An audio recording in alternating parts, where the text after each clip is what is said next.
de los bienes comunes y que dignifique la vida, ¿cierto? Muy bien, contarles que esta Espérate, iniciativa... va a empezar. Lo siento, pero se bloqueó, va a empezar hasta ahora. ¿Puedes volver a empezar? Claro que sí.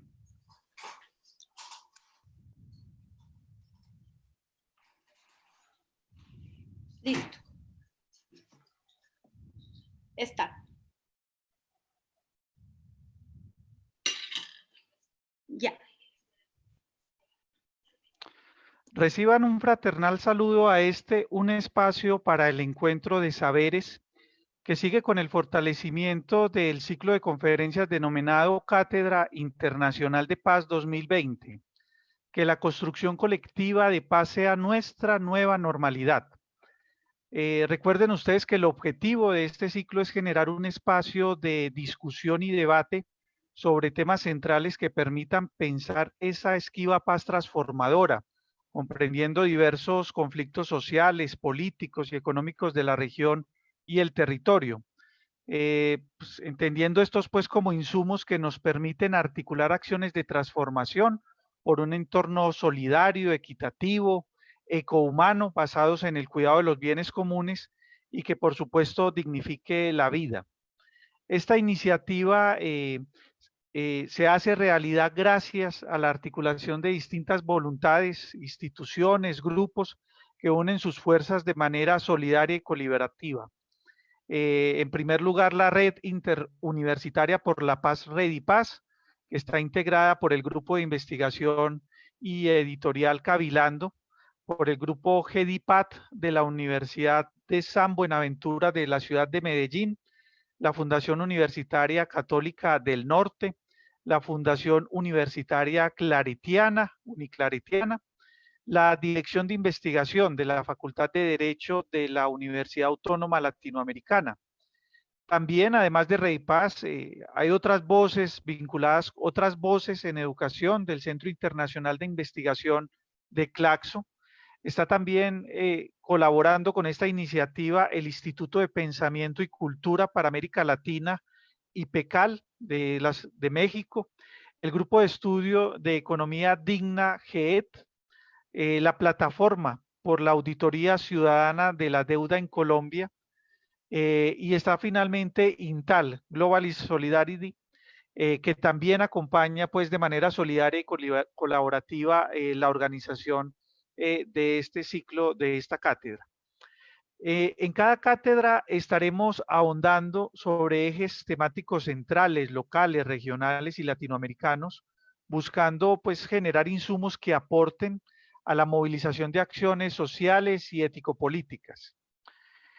Bueno, pues hoy tenemos un espacio transmitido por Zoom con varios ponentes. Ya próximamente vamos a hacer la realización de esos ponentes y vamos a tener también una traducción simultánea en francés para la comunidad europea gracias a Intal Globalis Solidarity. Y para Colombia, pues la transmisión se va a realizar por Facebook, por supuesto, pues como en el idioma español. A todos y a todas, pues un fraternal, cálido y solidario saludo. Bueno, en el día de hoy en la cátedra vamos a trabajar el tema de educación y paz en América Latina. Para ello contamos con 3 personas con una trayectoria muy significativa en este tema, tanto en el plano político como en el educativo e investigativo. Ellos son Estela Quintar, directora del Instituto de Pensamiento y Cultura para América Latina, quien ya nos acompaña en el estudio. Está también Marta Alfonso, segunda vicepresidente de FECODE, y estará también con nosotros Luis Bonilla, coordinador de otras voces en educación de Claxo en Venezuela. Y en la moderación, pues los estaré acompañando, acompañando yo. Mi nombre es Jaime Carrión, soy docente de la Universidad Nacional de Colombia. Bueno, la metodología que tenemos dispuesta es que pues la cátedra se va a realizar en primer lugar con una intervención de 10 minutos por cada uno de nuestros invitados. y posteriormente abriremos un espacio para preguntas y comentarios de las personas que están conectadas pues, de manera remota. Esas preguntas pues se realizarán algunas de ellas por Zoom y en el caso pues de quienes se encuentran en Colombia y Latinoamérica, las pueden realizar a través del chat del Facebook, ¿cierto? Les vamos a solicitar que nos vayan escribiendo por favor las preguntas en el chat, sus comentarios también. Nosotros vamos a recogerlos y posteriormente, una vez terminen las intervenciones, pues vamos a formularlas a nuestros invitados para que su respuesta sea pues construida. Al final vamos a pedir a los ponentes pues también un espacio para hacer un llamado a la esperanza, ¿cierto?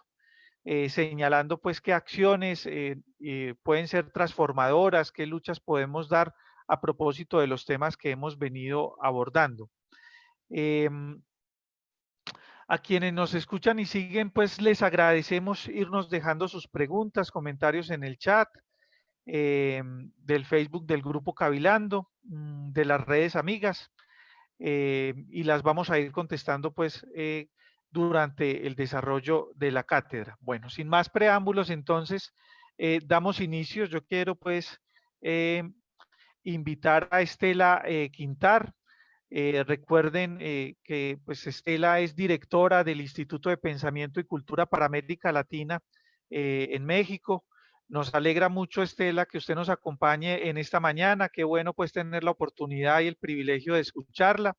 Bienvenida, Estela.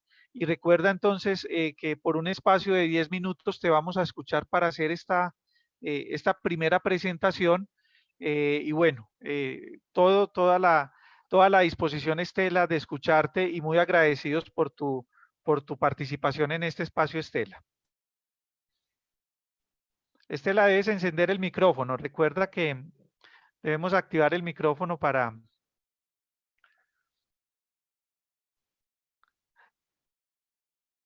Bueno, muchísimas gracias, Jaime, y por supuesto, muchísimas gracias a toda la red, a la red de universidades y de espacios que estamos preocupados por la paz, convocados por el Grupo Cavilando, fundamentalmente por Alfonso, nuestro querido compañero, trabajador incansable por la cultura y por la paz. Saludo también a todos y todas aquellas compañeras y compañeros que toman su tiempo para escuchar estas palabras compartidas y en una compartencia esperanzada, como cerraba recién Jaime, ¿no? Yo quisiera tomar algunas de las ideas fuerzas que compañeros que me antecedieron em, siembran, digamos, o preparan la tierra para algunas de estas cosas que quiero compartir y que hemos venido trabajando en IPECAL con los compañeros que configuran IPECAL. Un aspecto importante que quería retomar es el que planteó Beatriz Gentile en cuanto a la presencia constante de las políticas de olvido por parte del orden dominante y el imperativo ético de memoria, verdad y justicia, para poder generar condiciones, unas condiciones de no repetición de lo que no se desea, de lo que no se quiere en las situaciones materiales, simbólicas y existenciales. Y también lo que traían los compañeros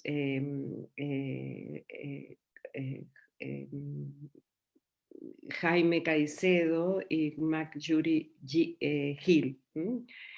En términos de las complejidades del proceso de paz, como traía Jaime Caicedo, y en una necesaria apuesta por la articulación de la sociedad y todos sus espacios, ¿no? Para construir paz. y una visión más gubernamental por parte de McJury Hill. Pero fundamentalmente me quiero detener en estas apuestas por las políticas de olvido y el imperativo ético de memoria, verdad y justicia para generar condiciones de no repetición en el orden material, simbólico y existencial. Y me voy a detener en el lugar de lo simbólico.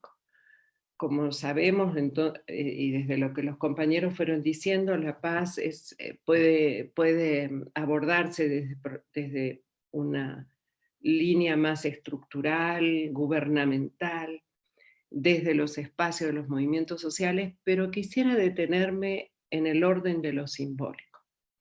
Yo creo que este es un espacio, nosotros pensamos que ese es un espacio que de alguna manera ha sido relegado. Y eso configura subjetividades políticas, configura sujetos sociales que pueden pensar el mundo de la vida desde otro lugar. Todo trauma social produce cambios que inducen a una alteración en los modos de pensar. Y una vez alterados los modos de pensar, el cambio de la realidad deviene drástica. Con la dictadura en Argentina, por ejemplo, ninguno de nosotros en ese momento teníamos representación en lo simbólico de lo que iba a ocurrir en lo real. Cuando ocurrió lo que ocurrió y el horror, ¿no? Y la tecnología de la tortura y todo eso que quedó registrado en el Nunca Más, que también esa memoria, digamos, esos registros testimoniales del trauma profundizan trauma e impactan cada vez más estos cambios drásticos en el modo de pensar. Y hay los estados de alguna manera, algunos más y algunos menos, que a nuestro modo de ver se han vuelto más estados administradores, y a todos nos queda como esa sensación, ese resabio y esa necesidad del Estado benefactor y protector. De alguna manera, los estados no desaparecen como institución, como cosa, pero hay una tendencia a agotarse en la capacidad que esa cosa tenía para instituir subjetividades y organizar pensamiento. Y una muestra es lo que ocurre con los ministerios de educación. Toda la parafernalia educativa, ¿no? Que a partir de los 80, y antes por supuesto, pero los 80 plantearon un quiebre en las políticas educativas para educación superior, políticas educativas que ya venían desde el 75 tecnologizando la vida de todas las instituciones escolares. Fueron digamos, una punta de lanza en esto que estoy diciendo, en términos de que nosotros nos movemos, nosotros somos sujetos simbólicos. Y ese espacio, donde fundamentalmente el sistema educativo es una correa de formación de sujetos, por donde pasa profundamente, es el corazón de la colonialidad del sentir y del pensar. Ese espacio nosotros sentimos que ha sido un relegado, y es allí, desde los procesos de pensamiento, donde podemos construir políticas de memoria, de verdad y de justicia. Es en la vida de los sujetos, en la cotidianidad de los sujetos, en la memoria histórica de las familias, que a veces ocultan en capas y en capas de silencio sus propios dramas, sus propios dolores por miedo. Después de los 70, el miedo es un concepto o una categoría que atraviesa toda América Latina. ¿Por qué digo esto en el marco de los procesos de paz? Porque si bien la paz se puede a abordar, como decía recién, desde lo estructural, desde lo gubernamental, desde estos análisis sociales, la paz para nosotros es una construcción en la vida cotidiana. ¿Cómo pensar la paz en culturas de violencia? Porque el problema ya no es solamente en términos de análisis sociológicos, de análisis políticos, de acuerdos de paz. El tema pasa por la piel, por el latido de los sujetos que están atravesados por una cultura de la violencia, que estamos atravesados por una cultura de la violencia, y que operamos y actuamos una semántica de la violencia.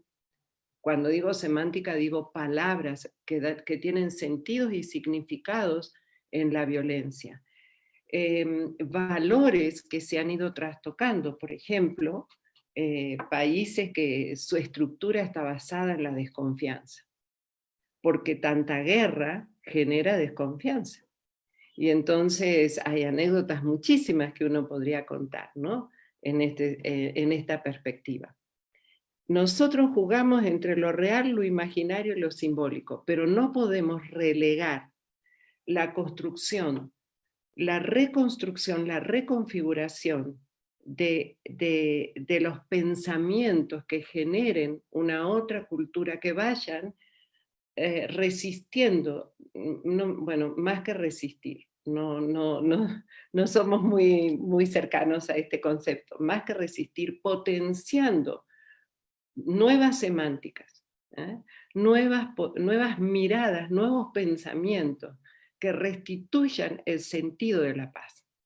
Hoy la paz es un problema digamos, de acuerdo supra, pero los que vivimos todos los días en nuestros hogares estamos amenazados por los medios de comunicación, estamos amenazados por una constante presencia que en nombre de la inseguridad nos da seguridad, militarizando todos los espacios sociales. ¿Cómo nos colocamos frente a esas realidades? Hay, desde nuestra perspectiva, un cierto debilitamiento. A veces adolecemos de asumir las coyunturas como grandes temas de pensamiento, no de análisis intelectualoso o de fashionismos intelectuales donde empezamos a hacer análisis sociohistórico desde la externalidad de los sujetos que construimos paz o violencia, desde lo micrológico y de nuestras maneras de pensar. Nuestra simbología del presente es de la violencia. Entonces, eso debilita profundamente la construcción de procesos de paz. Voy a poner un ejemplo, un solo, porque sé que los tiempos son muy acotados. Me tocó estar en Colombia cuando era la votación por la paz, ¿no? Y entonces tomo un taxi y, como ustedes saben, los taxistas siempre son interesantes de conversar, y le pregunto cómo se sentía en este proceso de votaciones y si tenía idea por lo que iba a votar. Por supuesto, estaba muy temeroso, no sabía cómo. Por esto que digo, la desconfianza atraviesa todos los sentidos de la vida. Estamos alerta ante la amenaza. Y así, bueno, uno tiene una cierta, digamos, disposición a la conversación, digamos, y en un momento me dice, bueno, es muy difícil votar por gente que nos pone en riesgo. ¿Por qué dice eso? ¿Y si nos cortan un dedo? ¿Cómo le van a cortar un dedo? Digo yo, ¿quién le va a cortar un dedo? No, bueno, y si votamos por la paz, no sabemos todos los que van a quedar sueltos por ahí, todos sabemos a quiénes estaban haciendo referencia, ¿no? A estos guerrilleros que nos van a cortar los dedos, imagínense. ¿Dónde se construye esa representación simbólica del mal puesto en determinados grupos? Y esto los sectores dominantes lo han sabido comprender muy bien. Así se eligen los presidentes, el orden de los... Por eso los medios de comunicación que han alterado, ¿no?, nuestras maneras, que han alterado visiones de mundo. ¿No? Y el sistema educativo sigue pensando en unos currículums de competencia, en unos, bueno, ahora todo se está telematizando. Hay un avance de la insignificancia, diría Castoriadis, que invade todas nuestras vidas y nos reduce en unos pensamientos muy básicos, superficiales y pragmáticos. A esto se articulan las políticas económicas de dramática precariedad. Entonces, el orden del pensamiento se traduce en el orden de la supervivencia. Si a esto le agregamos que por constitucionalidad se dejó de hablar de ciudadano y empieza a tener una presencia absoluta el consumidor, ¿no? Se cuida más al consumidor que al ciudadano. Y en este momento hay un sentimiento de impotencia que no saben, porque además esta situación de confinamiento confina también capacidades de pensamiento comunitario. Y esto es también una coyuntura que deberíamos asumirla como grandes temas de pensamiento y de pensamiento crítico, ¿no?, para poder, de alguna manera,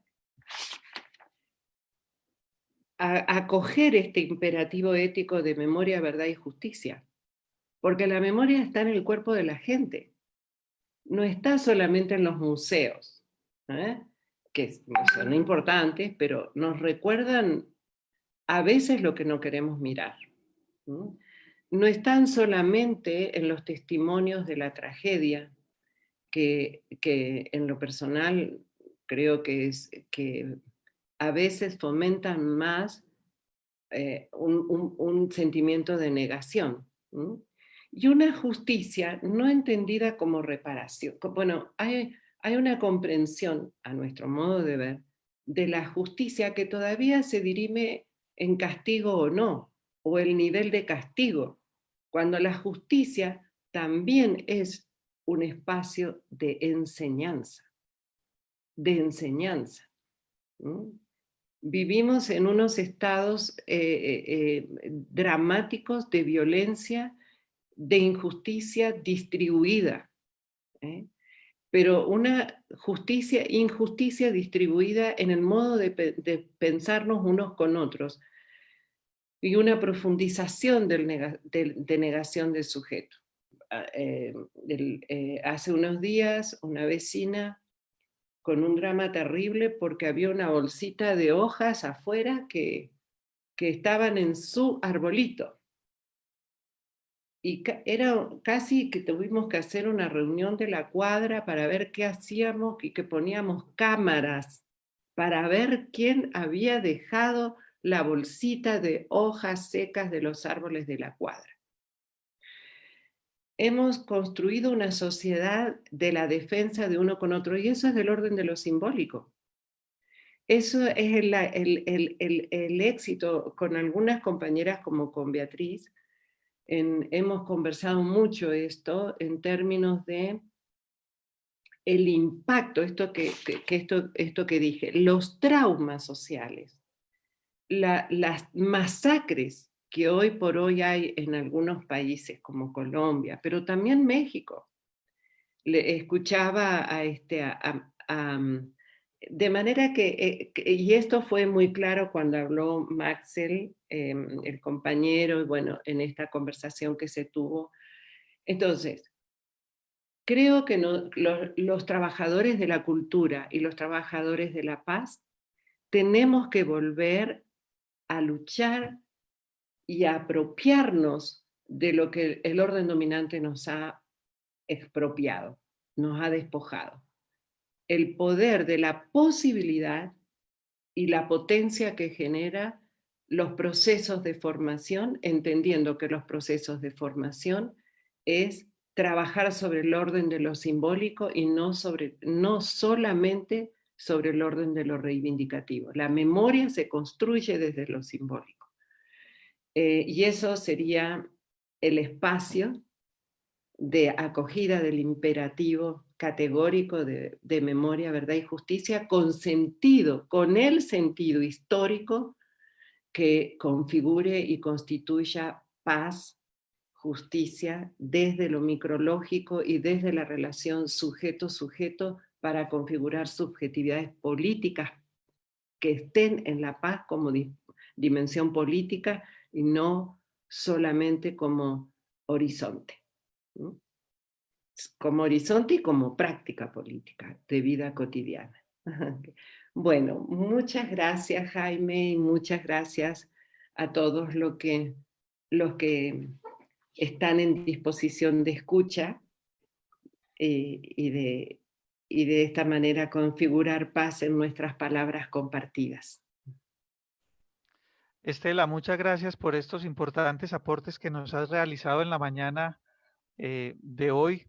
Yo quiero aprovechar este momento para saludar muy especialmente a la audiencia que nos acompaña, no solo desde Colombia, Estela, sino también desde Brasil, México, Francia, Bélgica, Argentina, Venezuela, en Qué maravilla. Colombia, en importantes lugares del país, Estela, Quibdó, Putumayo, Bogotá.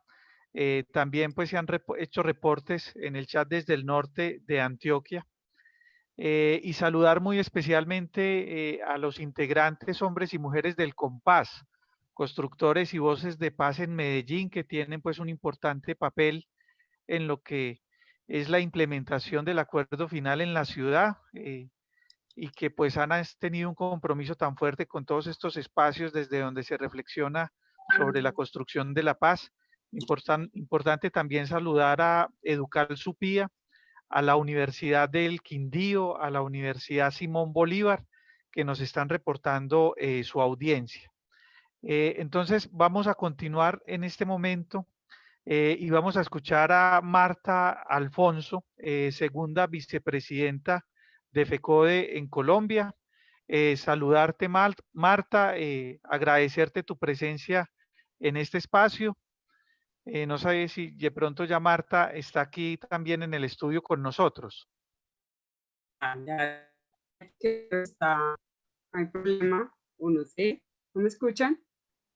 Hola, hola, Marta, creo que ahora sí, ¿me están sí, escuchando? sí, Marta, Listo, te estamos escuchando, Marta, muchas gracias. ¿Puedes prender la pantalla? ya la aprendí. Marta, muchas gracias por estar aquí. Recuerda que tenemos entre 10 y 15 minutos de conversación, pues de intervención, también con el propósito de pasar al segundo momento de la cátedra, que es hacer los comentarios, las preguntas de las personas. Qué bueno que estés aquí, Marta, y bueno, muy dispuestos todos y todas para escucharte, Marta. Bueno, buenos días a todos y a todas los que están conectadas. Para nosotros es bien importante tener estos espacios de conversación y obviamente difusión, porque este ha sido un trabajo, creo que escuchar a los compañeros que vienen impulsando este espacio de debate, las palabras de Estela, la invitación de Alfonso, de aquí Jaime, pues en este proceso para nosotros es muy importante porque precisamente aquí es donde tenemos el debate y voy a empezar con algo. Uno,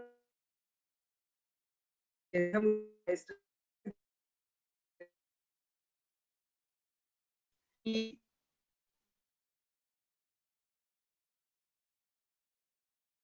saber, ¿sabes? ¿No? Y le dije, yo que es de ficción impresionante.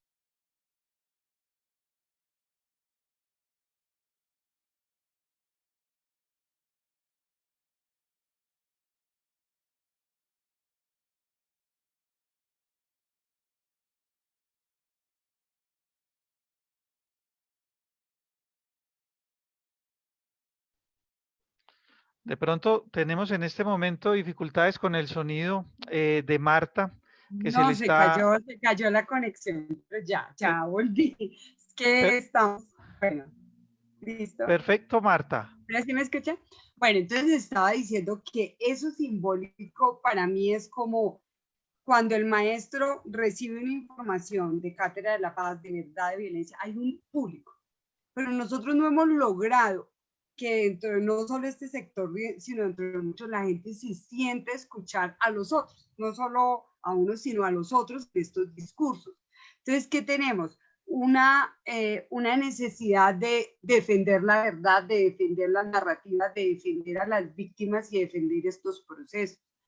Y para eso el proceso de cátedras de paz que se plantean no es una cátedra como la que nos instauraron aquí, o sea, aquí en Colombia se aprobó en medio de todo de los acuerdos de La Habana, de los debates, de instalar una cátedra de la paz que tiene un currículo, que es un currículo pues interesante en algunos aspectos, pero no es un problema formal, es un problema de fondo que tenemos hoy en las comprensiones y en ese entender digamos, cuáles son las apuestas que tenemos.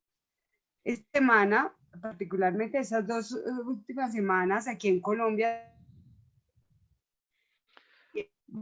Marta, te iba a hacer la observación de si puedes prender la cámara.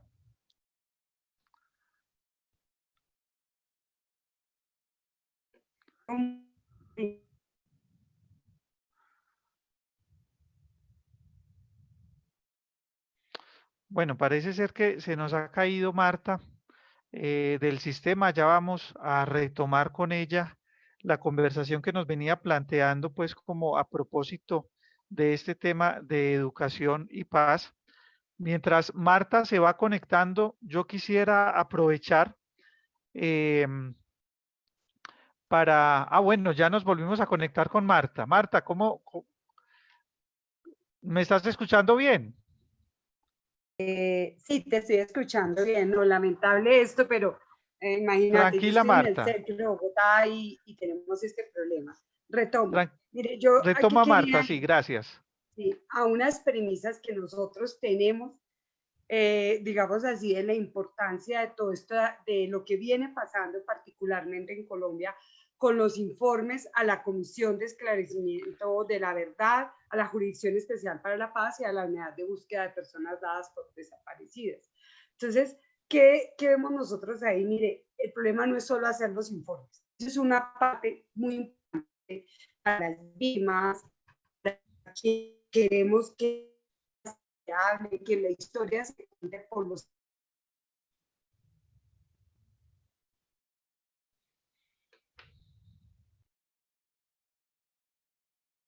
de las víctimas o algunos allegados, sino que lográramos las audiencias que deben generar frente a esto. Ayer entregaron un informe de Boyacá, del departamento Boyacá que siempre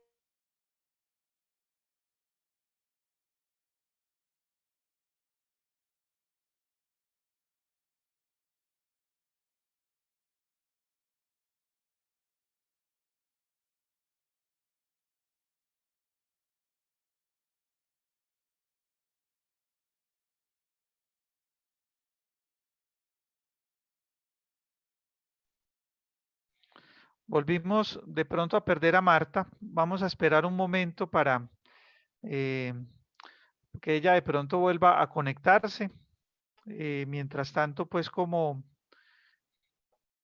yo creo que mientras Marta se conecta, pues resaltar. Bueno, ya Marta parece ser que se está conectando. Marta, ¿nos estás escuchando? Sí, yo te pediría que le des paso a alguien, me voy a mover de sitio, voy a salir como del sitio donde estoy para ver si me puedo conectar mejor. Perfecto, de pronto hacerte un poco más cerca de la fuente No, estoy pegada.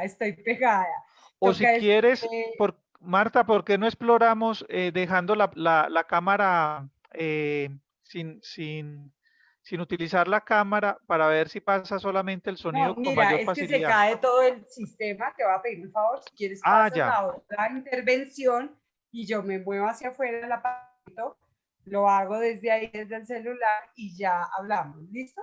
Listo, Marta. Claro que sí, Marta, y Bueno, te agradecemos mucho por toda esa disposición de compartir con nosotros hoy tu mirada sobre este tema. listo, ya me conecto. Mientras Marta se va conectando, pues yo aprovecharía como para reforzar algunas de las ideas que Estela Quintar nos ha planteado, ¿cierto? Que me parece son eh, eh, pues aportes muy valiosos. Estela nos ha resaltado la importancia de nosotros detenernos también de cara pues a una tarea de construir políticas de memoria, de verdad y de justicia, que son tareas pues indispensables para sociedades que quieren trascender, digamos, o transitar pues de esta lamentable situación de violación a los derechos humanos, de conflicto armado y que quieren experimentar otro tipo de vivencias. Estela nos dice que pues la importancia de recuperar el tema de lo simbólico, ¿cierto? Cómo nosotros desde lo simbólico podemos comenzar a construir un escenario mejor.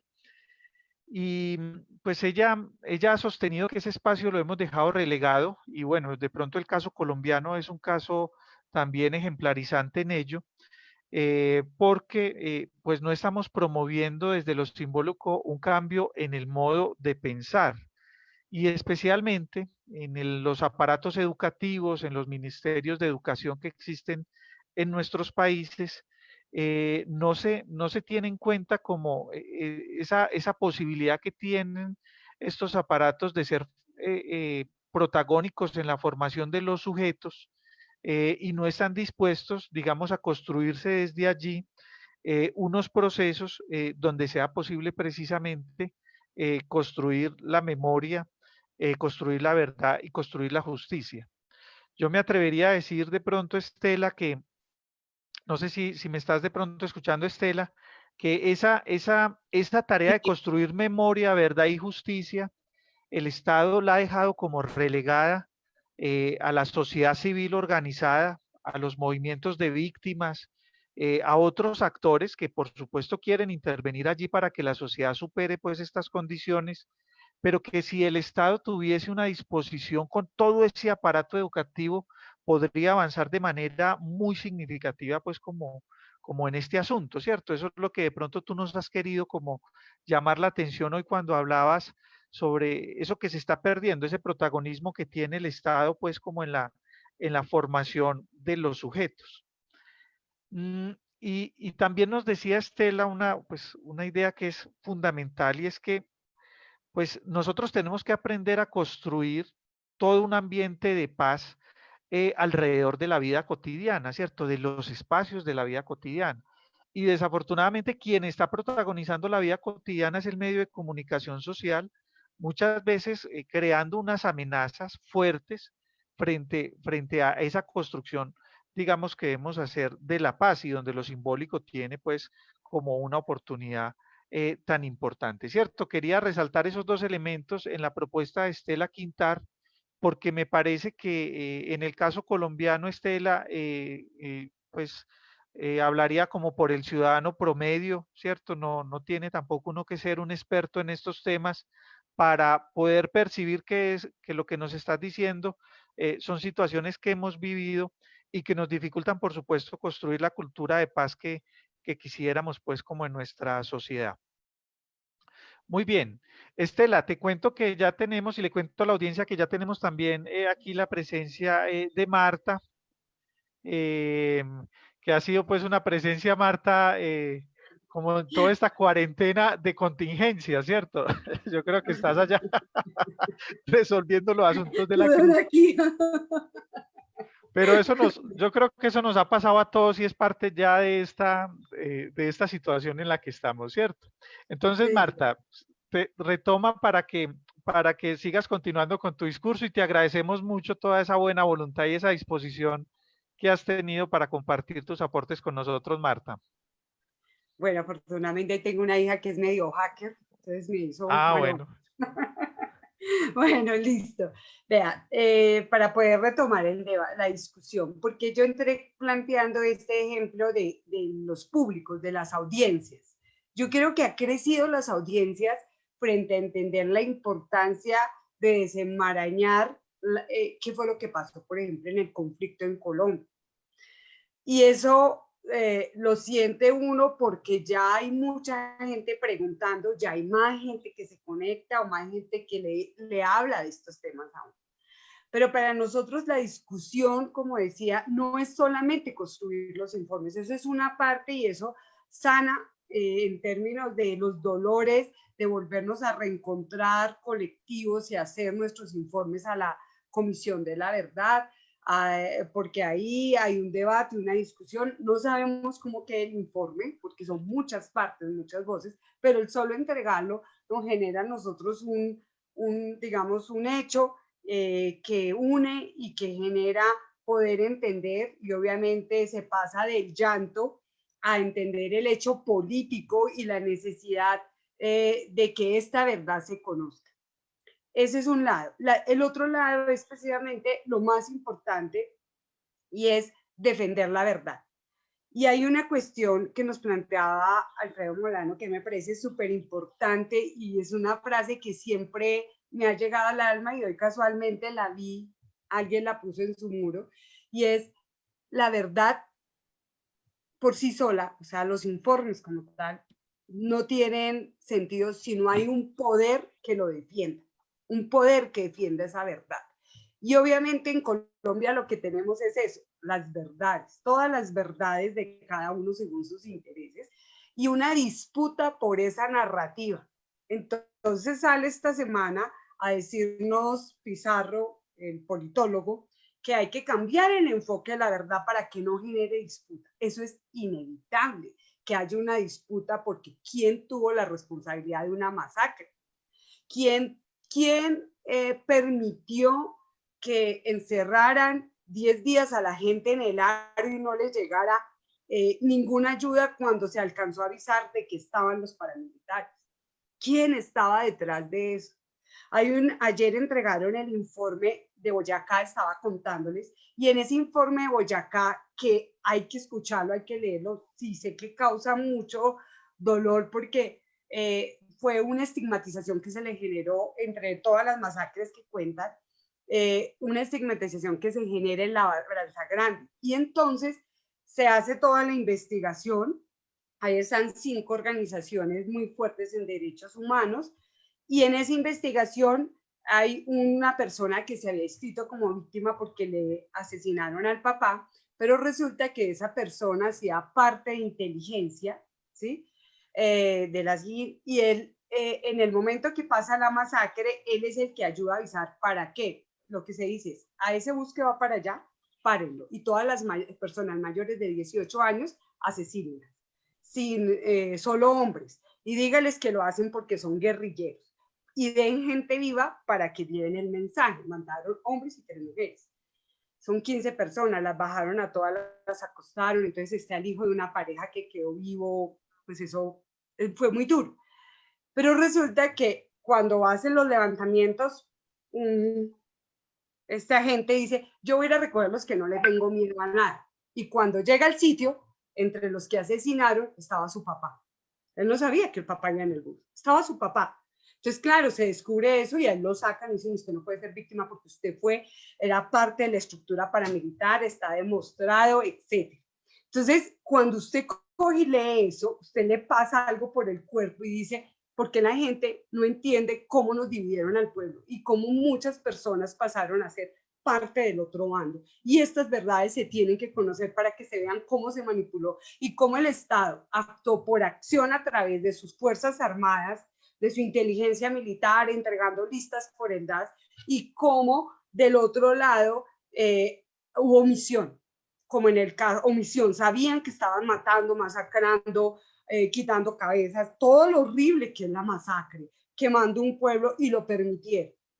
Esta semana, digamos que estuvo también el informe de entrega de la verdad de Chámez y Recetor, de allá es originaria mi familia, o sea, fue un impacto muy grande, yo soy de Boyacá, y eso, digamos, todos los informes han tocado. Y la semana pasada entregamos el informe de violencia antisindical con las centrales obreras, entregamos 12 informes, pero se van a entregar más con otras organizaciones, todas las organizaciones, tuvo FECODE, yo soy la responsable de derechos humanos.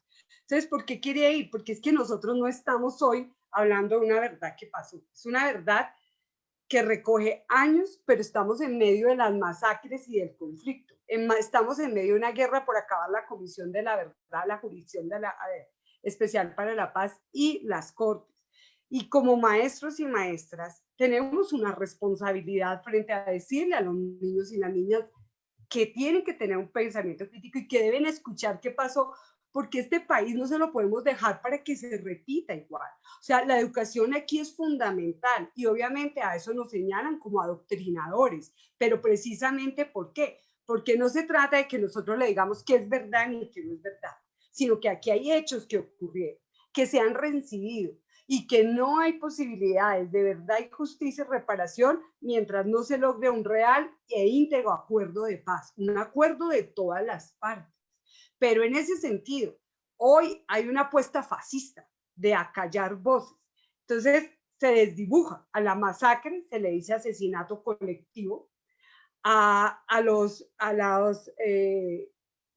fusilamientos extrajudiciales que hicieron de personas que para hacerlas pasar como guerrilleros se les dijo falso positivo. Obviamente, en la misma lucha hace que la gente entienda qué fue el falso positivo, pero esta pelea y esta disputa que tenemos hoy, que está con los comunicadores y con otros, está vedada. Entonces, terminamos la semana con un perfilamiento que se hace de todos los influencers en los medios, donde aparece un directivo sindical que pues tiene una historia porque él fue presidente de ADIA, fue parte de la ejecutivo de FECODE, ahora es de la CUT, y esa persona ha tenido pues bastante trabajo de comunicación en las redes, pero fuera de eso, todas sus respuestas son negativas, e igual la CUT y FECODE.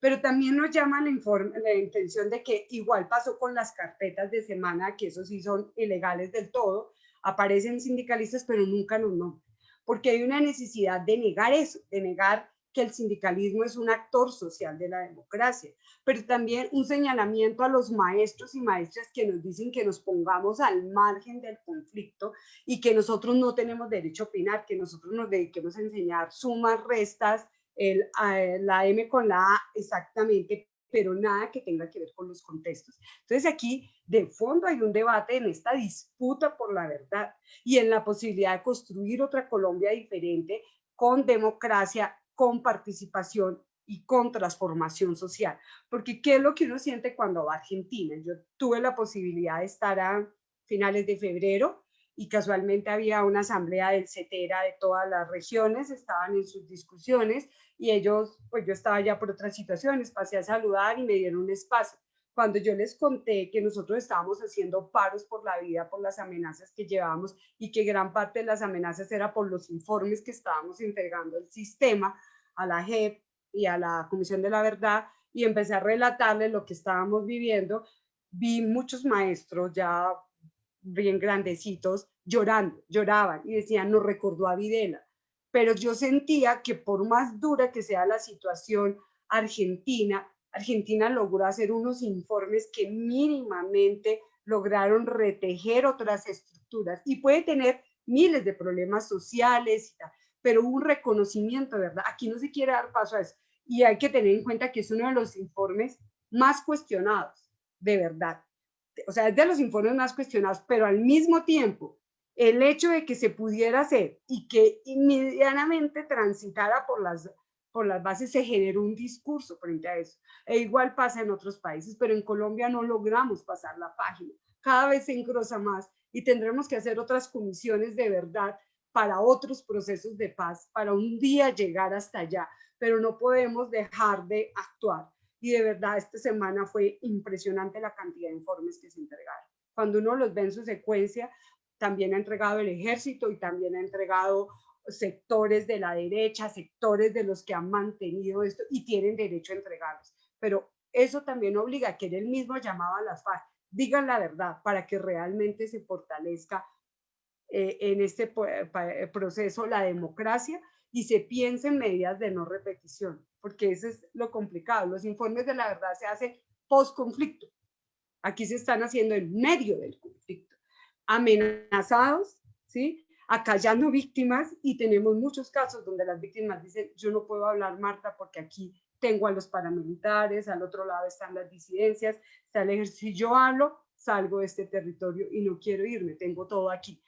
Entonces, esto es una discusión muy grande donde tenemos que hacer que generaciones nuevas exijan el derecho a saber qué pasó, que se reparen las víctimas, pero sobre todo que se construyan posibilidades de país y de discursos diferentes a los que nos han impuesto desde una mirada fascista. Por fin la pude terminar esta sin interrupción del interno. Marta, muchas gracias por ese importante aporte. Qué bueno pues que logramos resolver también los temas técnicos de la comunicación para conocer esas apreciaciones tan importantes, Marta, que vienen pues son muy ricas en el sentido en que además de ayudarnos a comprender, nos demuestra pues también el trabajo que se viene realizando desde FECODE y desde sectores de la sociedad en la construcción de la verdad. Yo voy a aprovechar como este espacio también para traer a colación, reforzar algunas de las ideas que Marta nos ha presentado con el propósito ya de conocer los comentarios y las preguntas que nos ha hecho la audiencia, pues como de la transmisión. Marta nos ha presentado la problemática, ¿cierto? La problemática en la que se está construyendo todo el proceso de verdad en el país. Resaltando pues el papel tan importante que han venido jugando las instituciones que dentro del acuerdo final nacieron, ¿cierto? Se crearon para estos efectos, ¿cierto? La Comisión de Esclarecimiento de la Verdad, la Unidad de Búsqueda de Personas Dadas por Desaparecidas, la Jurisdicción Especial para la Paz, pero especialmente la comisión que ha recibido unos informes muy valiosos en el tema de la verdad, ¿cierto? Ella pues nos relata inclusive el contenido de algunos de esos informes en relación pues con lo sucedido en Boyacá, ¿cierto? En una región golpeada también por el conflicto armado y por la violencia. Y nos invita como a reflexionar sobre el valor que tienen esos informes para que cada vez más ciudadanos y ciudadanas conozcamos no solamente qué pasó, sino que también tengamos la posibilidad de comprender eso que pasó, ¿cierto? Pero tienen que ser informes comprometidos con la verdad, no pueden ser informes que nieguen los responsables, no pueden ser informes que cambien, digamos, los conceptos que se utilicen, los términos, las definiciones, inclusive pues el lenguaje para amañar como situaciones, ¿no? Son informes que nos tienen que dejar muy claro qué fue lo que sucedió, por qué sucedió y que nos ayuden como sociedad a comprender. Yo creo que ella pues también desde su posición como integrante de FECODE, nos ha dejado pues un perfil importante sobre el reto que tienen los educadores, los maestros, las maestras en esta coyuntura, ¿cierto? Que no pueden ser, como de pronto se ha venido sugiriendo en el país, que sean sujetos pues como al margen, pasivos frente a esta construcción, sino que también ellos puedan inclusive participar de esa construcción. Entonces creo que el papel de los maestros que nos ayuda pues a ver Marta es bien importante. Y resaltar de pronto lo que ella decía, que el acuerdo de paz tiene que seguirse dando, ¿cierto? Realmente hoy no tenemos una implementación plena del acuerdo y todavía como que estamos en mora de hacer muchos acuerdos en la sociedad. Entonces es un acuerdo que tiene que seguirse construyendo. Bueno, me parece que allí hay unos aportes muy valiosos que Marta le ha hecho pues a la cátedra, a la audiencia esta mañana y que vale la pena pues como volverlos a mencionar y traerlos a colación.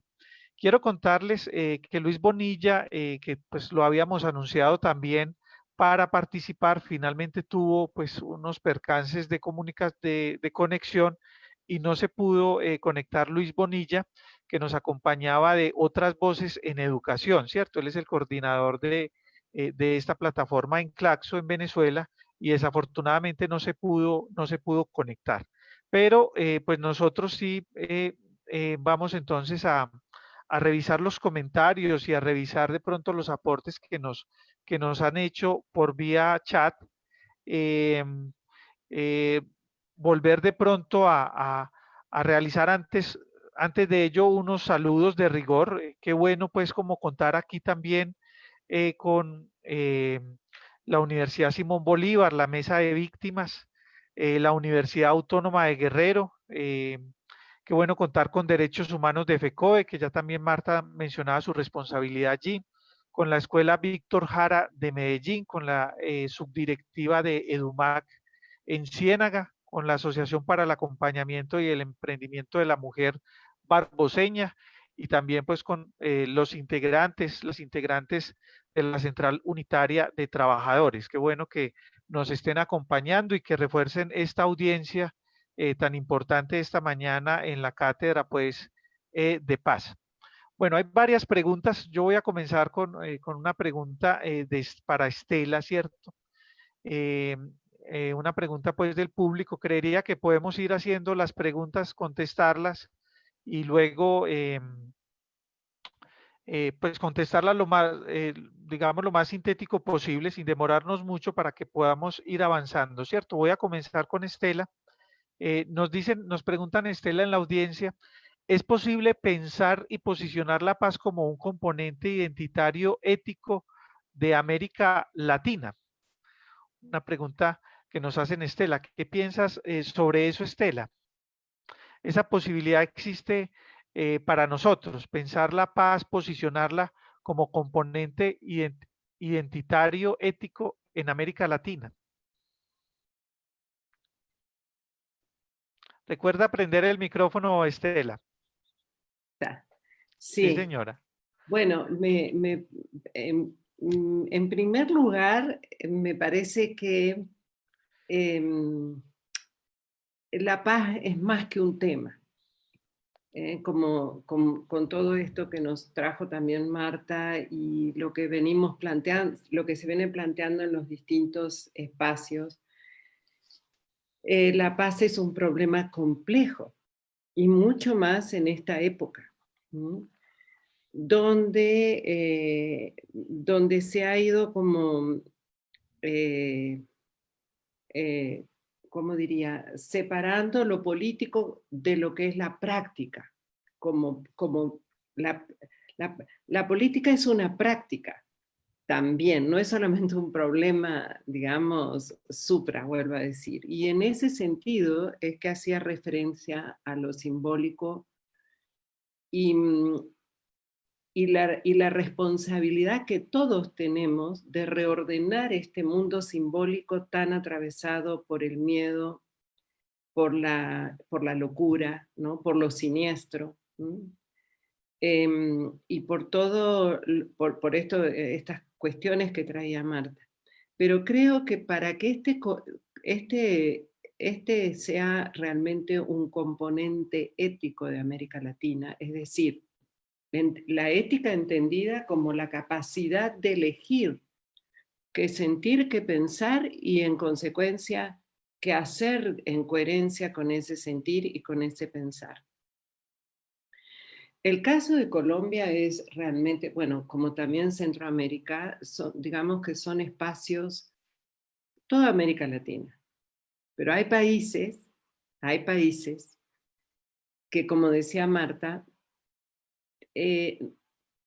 por la presencia del pasado en el presente, porque estas cosas no es que pasaron, estas cosas están pasando.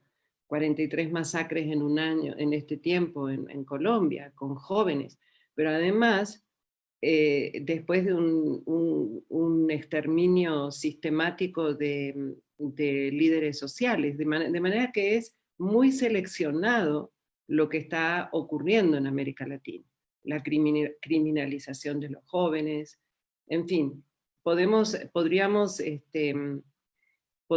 decir muchas cuestiones de esto, pero este componente ético tiene que pasar por poder atravesar una memoria traumática en la cual estamos entrampados, ¿sí? Y hacer de esa memoria traumática entender que el pasado está en el presente, pero desplegar nuevas formas de leer el presente. Y esa es una cuestión metodológica, ¿no?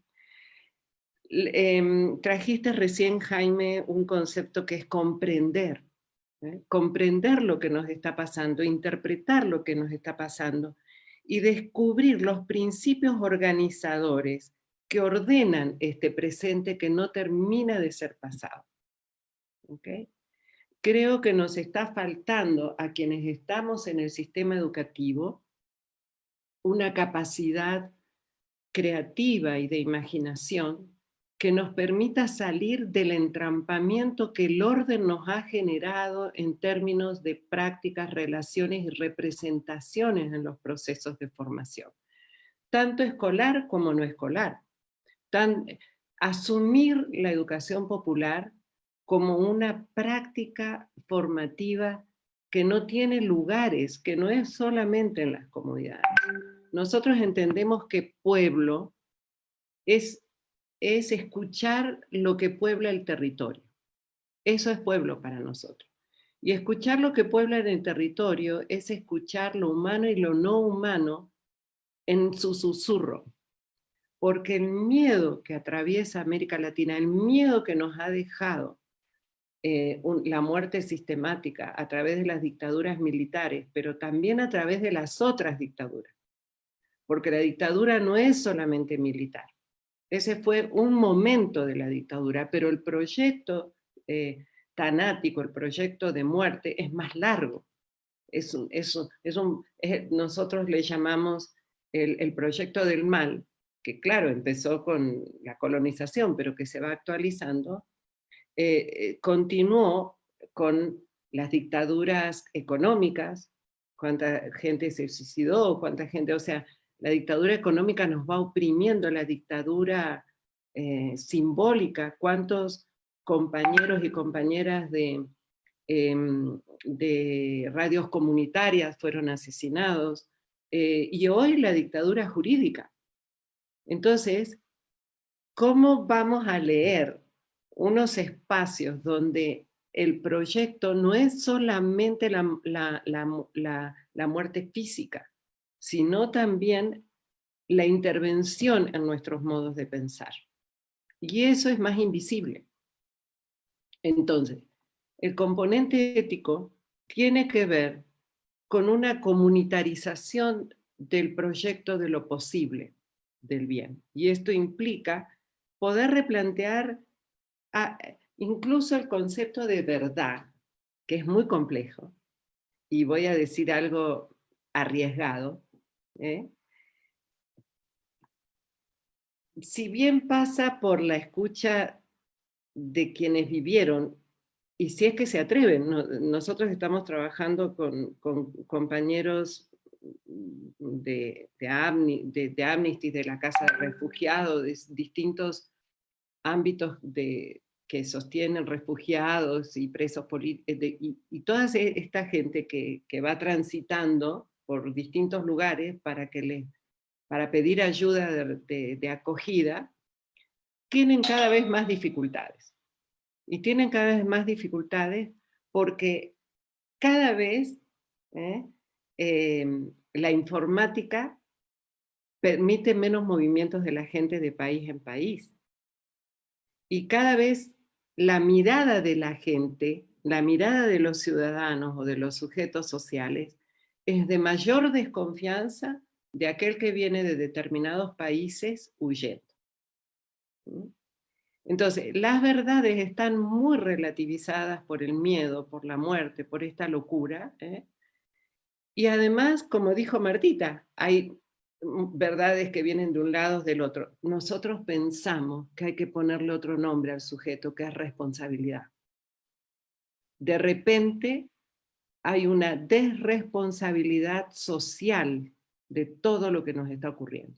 Y eso es parte de la construcción del orden de lo simbólico. Los simbólicos son, vuelvo a decir, las representaciones que tenemos sobre el mundo de la vida y sobre las relaciones intersubjetivas. Entonces, hay una una instalación por el miedo, la desconfianza, la supervivencia de la desresponsabilidad. Entonces, cualquiera puede decir lo que quiere por un medio de comunicación y no pasa nada, entre comillas, porque sí impacta en el pensamiento de la gente. Entonces, creo que el componente ético-político para América Latina en términos de paz es un desafío para las comunidades, para los sindicatos de maestros, que sí, que tenemos que pensar juntos cómo vamos a recomponer el orden de lo simbólico, no solo de la reivindicación, ¿no? Bueno, creo que me extendí un poquito, pero espero haber sido clara porque son cuestiones complejas. Muchas gracias, Estela, por esa respuesta tan completa y que también nos amplía otros horizontes, ¿cierto? Yo creo que Estela con la respuesta creó otras preguntas en el auditorio y ya hemos recibido muchas, inclusive pues que ha sido hoy, digamos, muy pródigo, muchas preguntas pues en el auditorio, ¿cierto? Han sido abundantes y eso también demuestra el interés que ha despertado pues nuestras panelistas pues con sus intervenciones. A propósito del tema de la responsabilidad, ¿cierto? Que es un tema que Estela rescata, digamos, al final de esta respuesta. También tenemos una pregunta pues en relación con el papel que han jugado los sindicatos, ¿cierto? Y sobre todo el magisterio por la presencia de Marta aquí, ¿cierto? Se dice, la estigmatización a los docentes es una estrategia constante de distracción. ¿Cómo superar estas lógicas mediáticas que hay contra el magisterio? De pronto, ¿qué acciones se pueden emprender para ello? Marta, ¿cómo han visto ustedes esa situación y qué acciones han emprendido? ¿O qué creen que debería hacerse para superar esta estigmatización de la que pues, han venido siendo víctimas los educadores y las educadoras en el país? Bueno, yo creo que la estigmatización que nosotros llevamos aquí sobre los hombros tiene un histórico, y es que la mayoría de los maestros y maestras hoy estamos asociados en FECODE. O sea, nosotros somos realmente una organización bastante grande y de alguna manera hemos tenido presencia histórica en las luchas, y hoy existe educación pública en Colombia porque ha habido esa resistencia liderada por esta organización que tiene todos sus sindicatos filiales en los departamentos, con muchas diferencias, con muchos debates, con errores, con aciertos, pero ha sido una organización muy fuerte realmente históricamente FECODE. Y obviamente aquí se ha logrado por la presión, porque eso hace parte del conflicto, tener que abrir espacios. Pero Colombia tiene dos problemas. Uno, el no reconocimiento del movimiento sindical, como en muchos países, como parte de la construcción democrática y como un espacio de exigibilidad de derechos, sino ¿qué se ha tratado de hacer siempre con ese movimiento sindical? Una, acallarlo, desestructurarlo o, que es lo más grave, cooptarlo. Y ha habido un proceso de cooptación. Nosotros tenemos sindicatos o dirigentes sindicales que se han cooptado y que han estado de un lado, otros han perdido el sentido de su representatividad de ese espacio de exigibilidad de derechos de los trabajadores y derechos en el amplio espacio. Entonces, eso es una de las apuestas que nosotros decimos que fue el objetivo, por ejemplo, de la violencia antisindical. Ese es un lado. Y el otro lado es el papel del maestro en el territorio. O sea, inevitable. El maestro puede optar por cerrarse y ser funcionario, cumplir con el contenido y solo de pronto movilizarse por las cosas que lo tocan a él personalmente. Pero resulta que esta dinámica de Colombia hace que el maestro se preocupe porque ayer iban a votar el fracking y hay una destrucción ambiental en todo el suroeste de Antioquia. Pero resulta que los maestros estaban proponiendo alternativas y concepciones diferentes de la educación en otro lado. Pero resulta que los maestros estaban metidos en el plebiscito y estaban metidos en todas las acciones, incluso de traer las tejas para ayudar a construir la escuela y hacer la minga con los campesinos. Entonces, cuando tú cruzas esa historia, el maestro, no en general, ha estado ahí, pero obviamente Colombia tuvo unos procesos muy importantes con el movimiento pedagógico que lograron desarrollar desde la apuesta pedagógica ese hacer de la maestro con las comunidades. Y ha venido resurgiendo de parte de los que estamos en varios espacios, no solo en FECODE, en la nacional, sino en las regionales, propuestas de el impulso a esas pedagogías alternativas del sur, o sea, a otras prácticas sociales en la escuela, desde los pequeños proyectos a los más comunitarios. Y eso obviamente genera un choque frente a una sociedad, porque ahí voy a tocar el tema que le preguntaron a Estela, del debate de si la paz puede ser sí, o sea, una apuesta identitaria. Yo pienso que la paz es un derecho, y la paz se construye en muchos espacios, porque es que si ustedes leen cómo está estructurada la Cátedra de la Paz para solucionar los conflictos en la escuela, pero es que los conflictos tienen que existir, o sea, los conflictos, el problema es el tipo de conflictos y a dónde escalan los conflictos, pero los seres humanos, por esencia, tenemos serie de tensiones, contradicciones, presiones, conflictos. Entonces, eso que pasa en la escuela se trata de matizar diciendo que el problema es que se deje en un nivel donde no trascienda a la exigencia política de derechos, que es el debate de la paz con justicia social, porque la paz abstracta pues se queda en una palabra, en la palomita blanca. La paz con justicia social significa un proyecto de construcción de sociedad con derechos, en derechos y obviamente con lo que hablaba, es la que me parece súper importante, que es una responsabilidad de todos. Yo como maestro no puedo creer que la responsabilidad de trabajar esto de la memoria o de los acuerdos es del profesor de sociales o el que le tocó la cátedra de la paz porque no había quien la cogiera. Esto debe ser una responsabilidad de toda la sociedad y como maestros y maestras pues estamos en ese punto donde transitemos entre las comunidades educativas, entre las diferentes generaciones, entre las diferentes poblaciones y obligatoriamente nos toca asumir una responsabilidad. Entonces, el día que en Colombia se reconozcan esos dos aspectos, el papel del sindicalismo y el papel de la educación como un hecho así, solo, único, como capaz de movilizar el pensamiento, de movilizar al sujeto y de movilizar las construcciones sociales, se va a entender que es normal esto. Y por eso es el debate de la defensa de la educación pública, porque es que la educación pública debe garantizar esas libertades.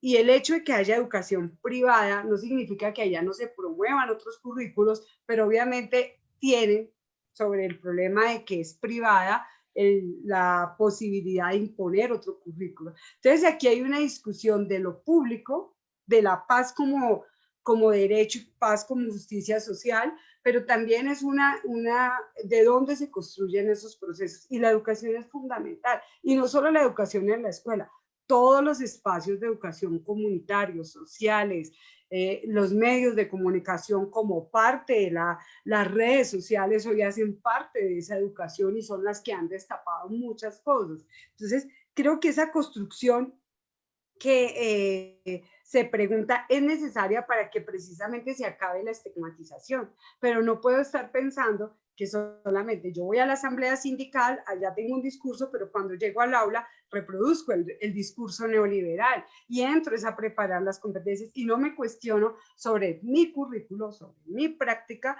qué tanto le estoy dando herramientas a los niños y a las niñas, no solo para que resuelvan esos conflictos que son necesarios que surjan, que emerjan, que se debatan, que se genere, para que lo resuelvan o para que busquen salidas o para que hagan acuerdos, sino también para generar lo que acaba de generar ahora Estela con esa intervención, que es una cantidad de preguntas. Entonces, a veces, Claro. como esa existencialidad del ser humano, esa angustia existencial está basada precisamente, es que es la que le da la posibilidad de cuestionarse y construir otros discursos, otros escenarios y otros contextos. Entonces, eso es lo único que va a hacer que cambies esas tecnologizaciones, o sea, construir esas formas nuevas.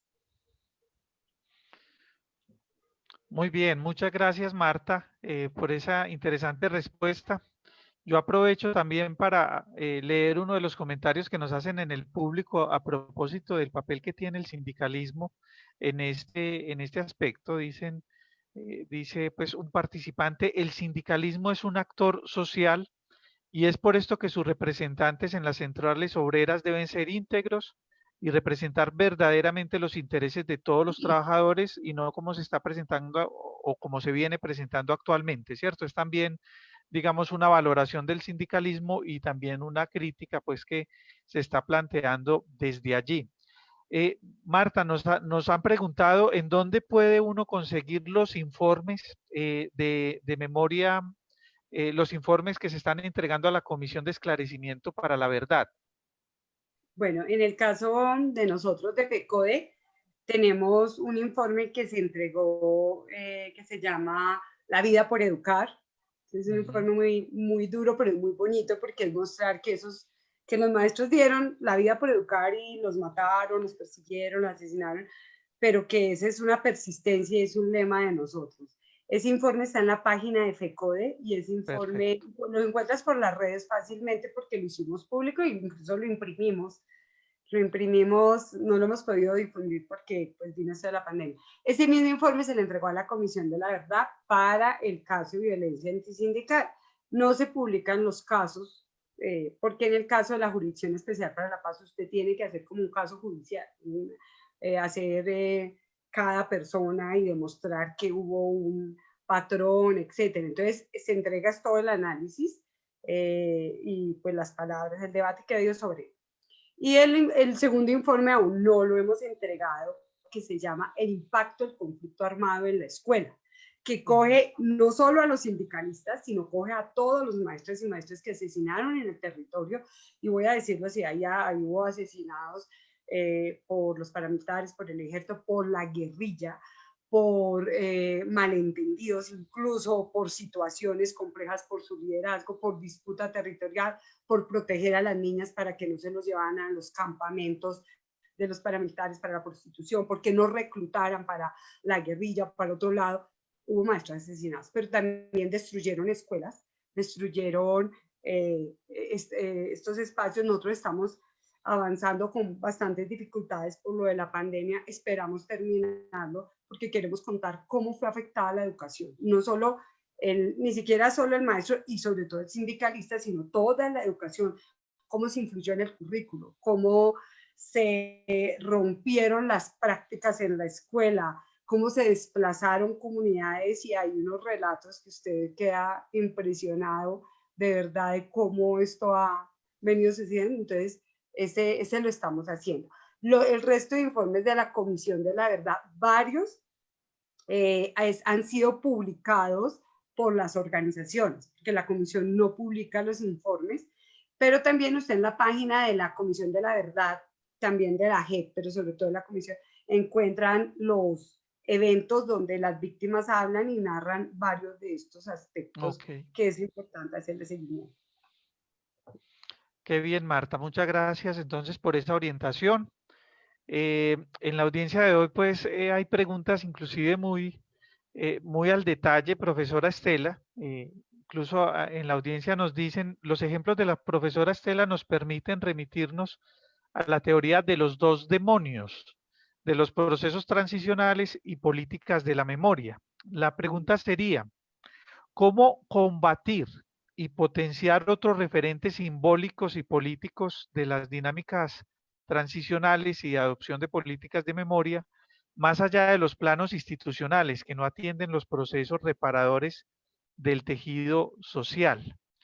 ¿Cómo podría de pronto, Estela, pues como combatirse eso, ¿cierto? ¿Cómo poder superar como esa de pronto debilidad que hay en las instituciones que no son tan afectos a estos temas, que no son tan proactivos al momento de crear estos temas, e ir más allá de ese plano institucional para esos procesos reparadores?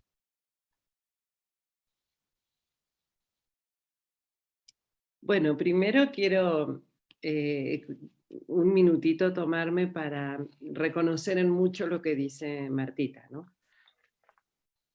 Los maestros más allá de lo que piensen, en un momento tienen sujetos concretos, miradas, llantos, enfrente de ellos.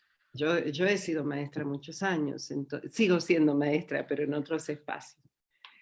El lugar del maestro es muy, muy fuerte, ¿eh? Y es muy desafiante, muy... Por eso hay un ejercicio de subalternización y de dominación tan fuerte sobre el magisterio, a través de digamos, la precarización laboral, de la amenaza constante, porque es un espacio, uno de los reductos para construir lo posible. Y eso hay que tomarlo en serio, hay que tomarlo en serio. Y bueno, en el mar de problemas y de conflictos que tienen los sindicatos de educadores, también tendremos que jerarquizar algunos espacios, ¿no? Como por ejemplo estos de replantear, y de hecho se hace, no es que es todo o nada, creo que lo importante es salir de este pensamiento dilemático. Hay muchos grises, ¿no? Y en ese sentido, creo que la teoría de los dos demonios nos lleva, digamos que nos aleja de algo que deberíamos construir aquellos que apostamos por otras realidades, digamos, ¿no? Que es la configuración de proyectos de sentido. Si cada espacio institucional, más allá de porque el otro problema que tenemos los maestros es, digamos, como una estructura subalterna. Hay que hacer lo que nos dicen, hay que ser juiciosos, ¿eh? Y hoy los maestros son más administradores de lo educativo que formadores de sujetos. Están más preocupados por cumplir con lo que les piden que no digo todos, digo que hay una tendencia, porque eso es amenazante, ¿eh? Y porque además no ser juicioso pone en riesgo, no ser bien portado pone en riesgo, en unos países más que en otros, ¿eh? Bueno, digamos que la normativa es tan asfixiante, que pone en riesgo el trabajo, pero a veces la vida. Hay en comunidades donde se trabaja y se pone en riesgo la vida.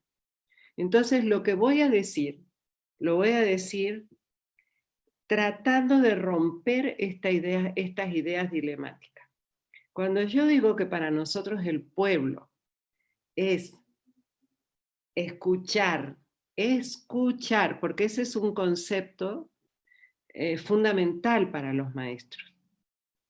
Porque la escucha es la escucha, uno escucha, no oír, escuchar el susurro de lo que habita un territorio, humano y no humano, implica digamos, desplazar la preocupación del Estado o de lo institucional a los sujetos concretos con los que trabajamos. Es ahí donde está lo posible. Una cosa es trabajar desde la potencialidad y otra cosa es trabajar desde la resistencia a la norma. Son dos opciones, hablando de la ética como opción. Si trabajamos en la resistencia a la norma, gastamos mucha energía económica, en términos psíquicos y en términos de creatividad, para resistir a algo que no se va a ir, que va a estar ahí. Pero si potenciamos a los sujetos y desde esa potenciación generamos proyectos de potenciación de sentido para los sujetos concretos con los que trabajamos, entonces desbordamos de imaginación, desbordamos de posibilidad. Freire decía, Freire se ha transformado en una estampita, en un ícono, entonces todos repetimos a Freire, y lo voy a decir con mucho respeto a ese maravilloso intelectual. Por eso lo voy a nombrar con respeto, no como marketing, digamos, ¿no? Que se repiten las frases porque Freire dijo. Pero voy a tomar esta frase con mucho respeto que viene bien para esto. Freire decía,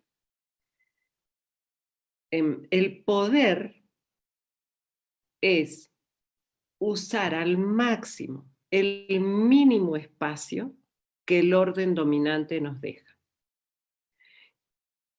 El poder como posibilidad, porque una de las cuestiones semánticas que tenemos que revisar es lo que pasó a partir de los 80, que el poder, la única significación que tiene es dominación, y no es así. No vamos a citar autores, pero hay muchos pensadores críticos que hablan del poder, entre ellos Spinoza, que hablan del poder como posibilidad. Cuando yo digo hay que recuperar el otro nombre del sujeto que es responsabilidad, es poder construir, como decía Beatriz, condiciones sociohistóricos y culturales en lo micrológico para poder potenciar a los sujetos. Por supuesto que hay que cumplir con lo que nos piden, pero no puede estar ahí nuestro foco tiene que estar en la construcción de proyectos de sentido, que le dé sentido a los sujetos con los cuales trabajamos. Y el sentido no pasa por la norma. La norma nos vuelve heterónomos, pero el desafío más que nunca en esta época es la autonomía. Y ser autónomo implica conspirar en el sentido de respirar con el otro, en el sentido de acompasar, en el sentido de construir nuevos espacios de posibilidades. Si en cada escuela nosotros podríamos construir espacios de posibilidades desde lo didáctico, no solo porque se confunde a veces, ¿no? Lo pedagógico con lo didáctico. Eso fue el resultado que nos dejó la tecnología educativa. Desaparece el espacio de pensamiento de los enseñantes y todo se vuelve pedagógico y currículo, técnica. La técnica de la planificación, la técnica del currículum, estaba invadido por la técnica.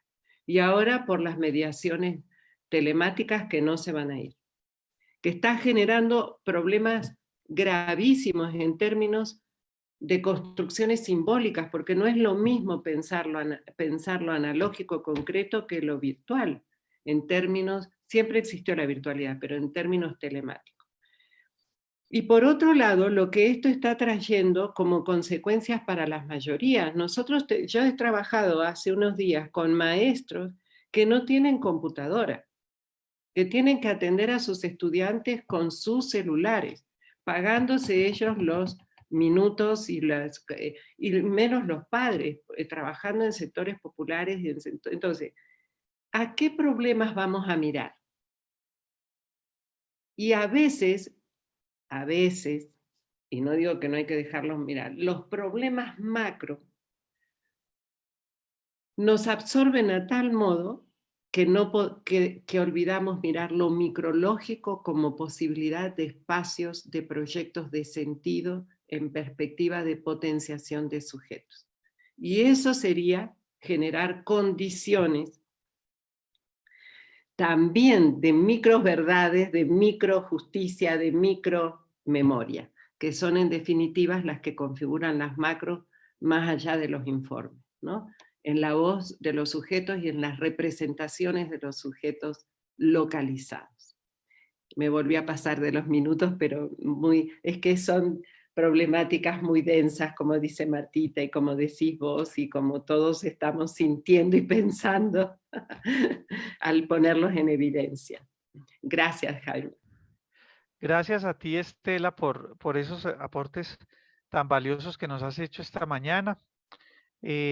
Aprovechar para leer algunos últimos comentarios, pues también que ha hecho la audiencia. Nos dice un participante, la paz no puede pensarse si la exclusión en zonas rurales y urbanas aumenta, ¿cierto?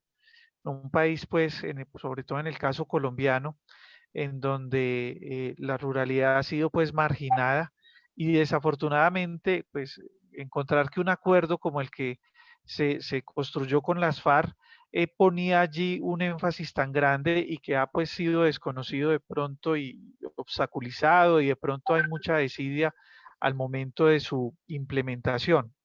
También nos dicen, en Colombia la Cátedra de Paz tiene lineamientos centrados en convivencia, que desconocen la verdad, la justicia y la reparación. El reflejo del eurocentrismo en nuestra Cátedra de Paz acalla la historicidad del conflicto y la paz. Pareciera que es un asunto de tolerancia y no de historicidad situada. Bueno, es también otra postura que nos ponen allí. Nos hablan también sobre la necesidad de actualizar, contextualizar y humanizar el currículo de la educación en Colombia, si esa necesidad está allí. Nos dejan preguntas como esas. Yo quisiera, pues, porque ya llevamos un poco más de la hora y 30 conectados y conectadas, pedirle tanto a Marta como a Estela que nos den una conclusión final y una idea esperanzadora, ¿cierto? Un reto que podamos nosotros dejar en la audiencia que nos está acompañando en este momento, pero también las personas que seguramente van a consultar este video que queda pues alojado en las plataformas, en las redes sociales en el futuro y que pues seguramente se conectan con estos temas porque quieren aportar y quieren contribuir en la construcción de la paz en los territorios donde estén, en Colombia, en otros países de América Latina, en Europa, que pues hoy tenemos una audiencia importante en Europa.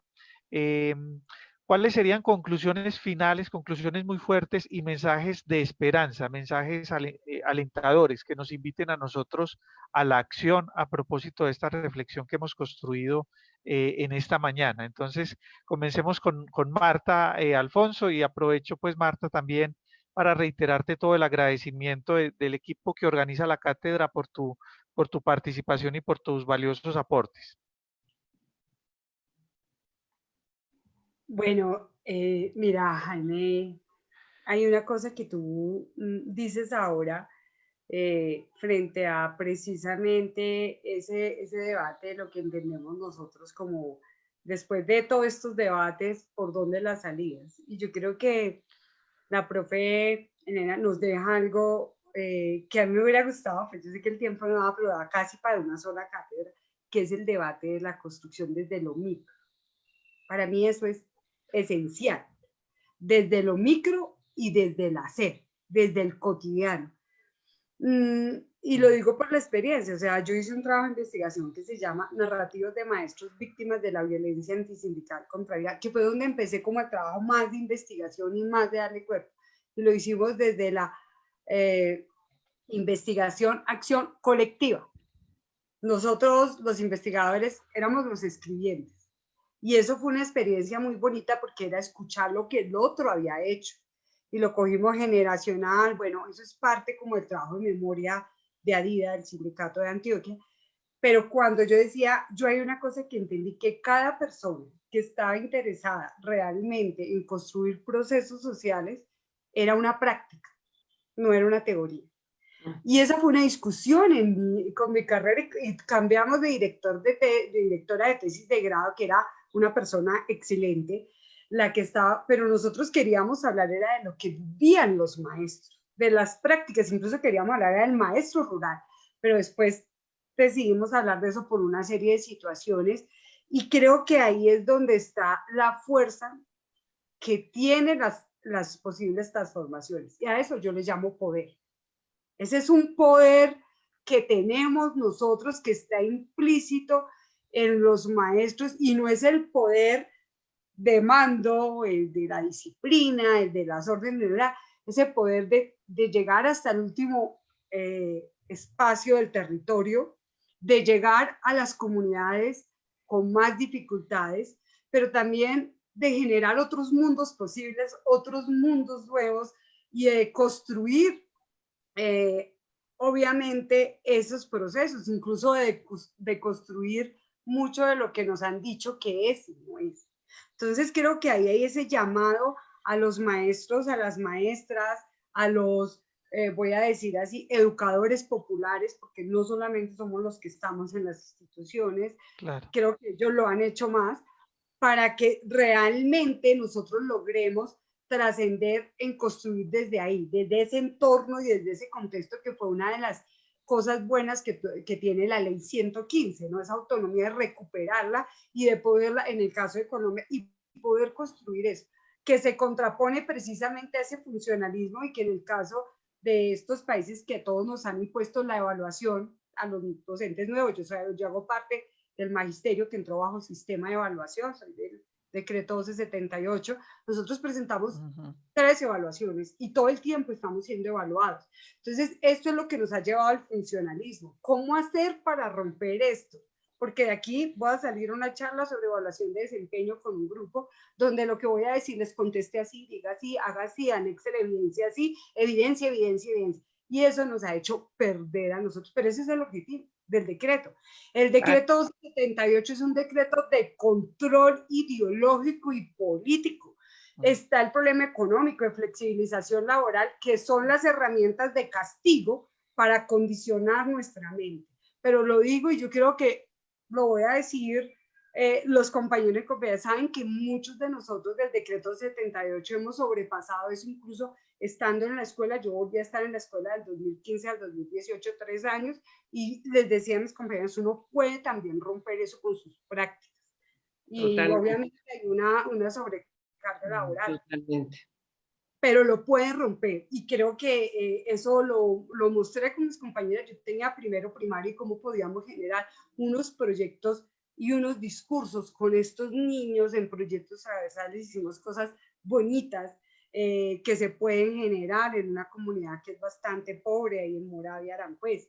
Entonces, creo que eso es una parte del ser maestro, y lo digo con la autoridad de que sí se puede hacer y que mis compañeras y compañeros pueden decir sí se puede hacer, pero también desde el ser sindicalista. O sea, nosotros tenemos un compromiso ético, social. A nosotros tenemos ese otro poder que le da a usted un cargo elegido, donde yo he tenido 10.000 votos del magisterio para que lo represente, y donde obviamente no puedo decirle lo que quisiera decir, pero sí puedo tratar de avanzar hacia unas responsabilidades sociales. Porque yo como maestra tengo una responsabilidad social, pero como sindicalista tengo otra responsabilidad social, que es la de la educación, porque además sindicalistas de este sector, pero es ese papel histórico de la democracia.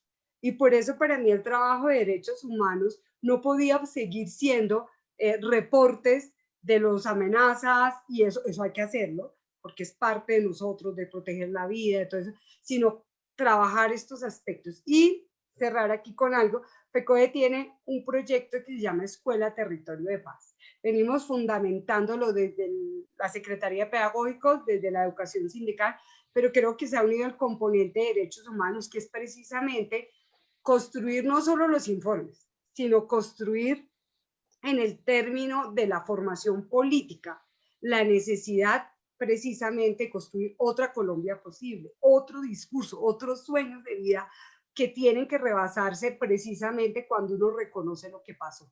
Cuando se sabe qué pasó, cuando todas las partes dicen si eso pasó, podemos entrar a decir entonces qué no vamos a permitir que vuelva a pasar y qué vamos a exigir como medidas de no repetición.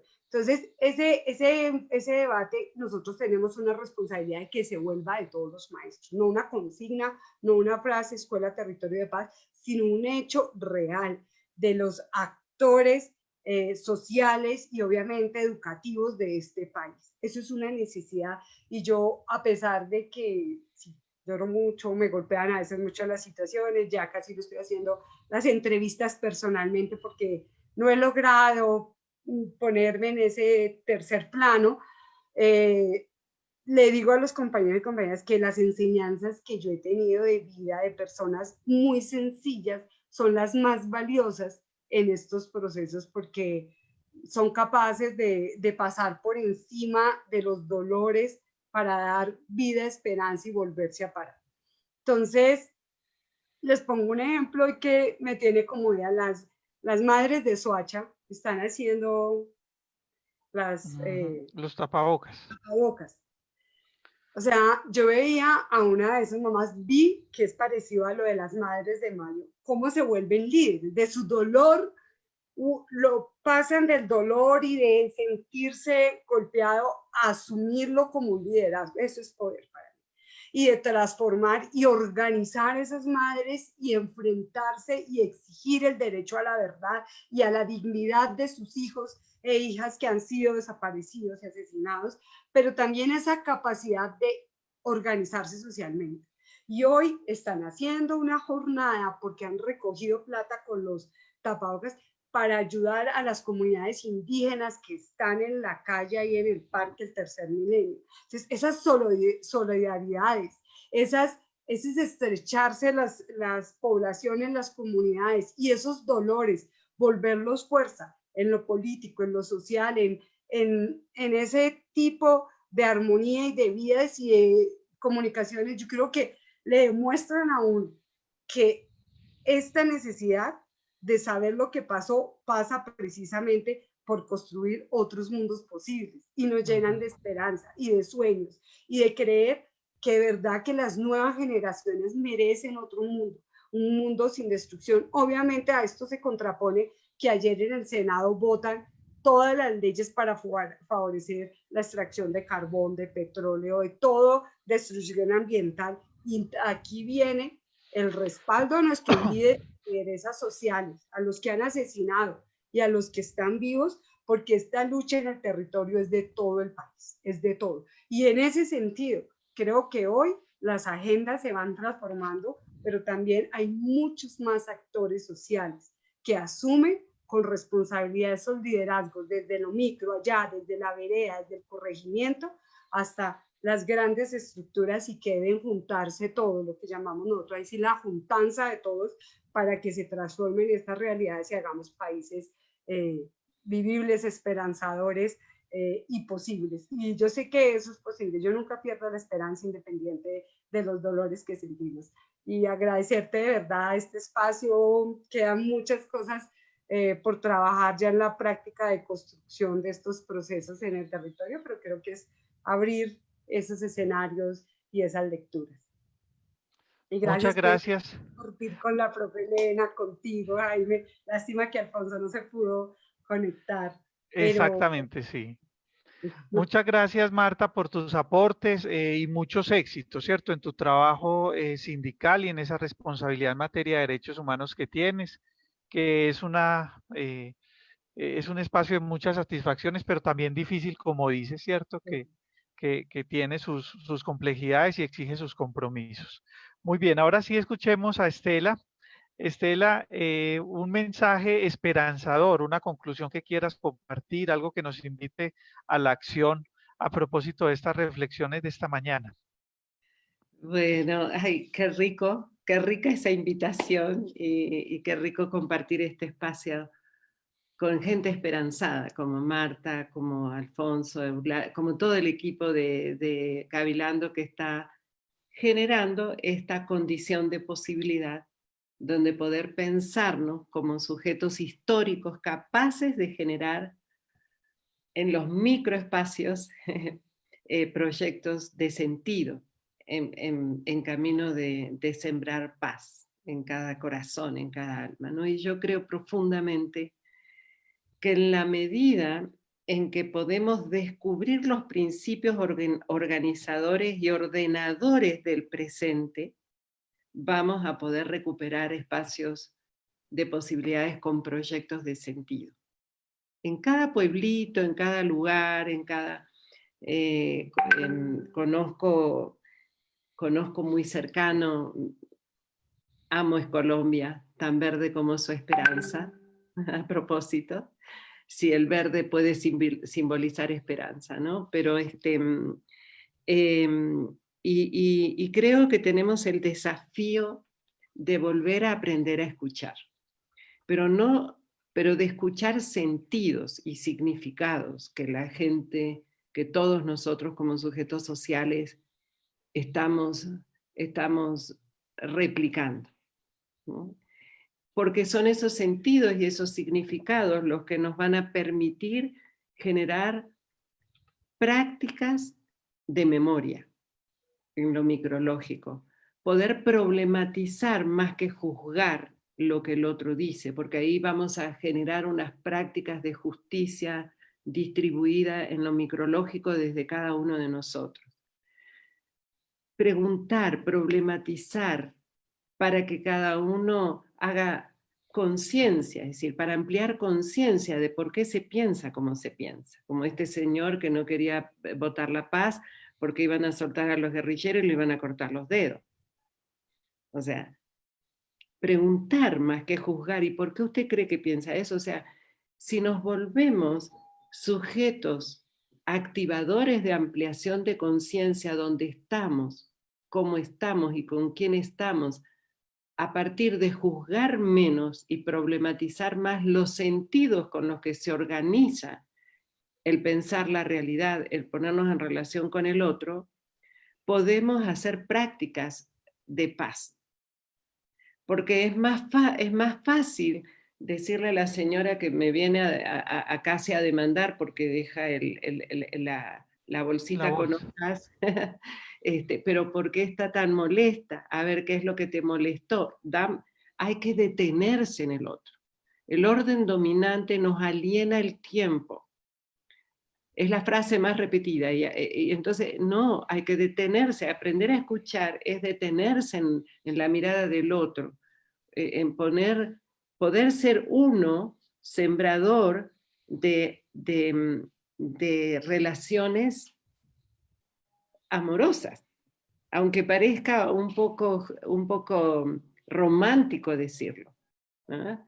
Pero no es romántico, es una desafiante práctica política en el espacio donde estamos cada uno transitando. La mejor forma de exorcizar el miedo que nos atraviesa a todos en lo cotidiano es poder tener unas prácticas que configuren confianza en el otro.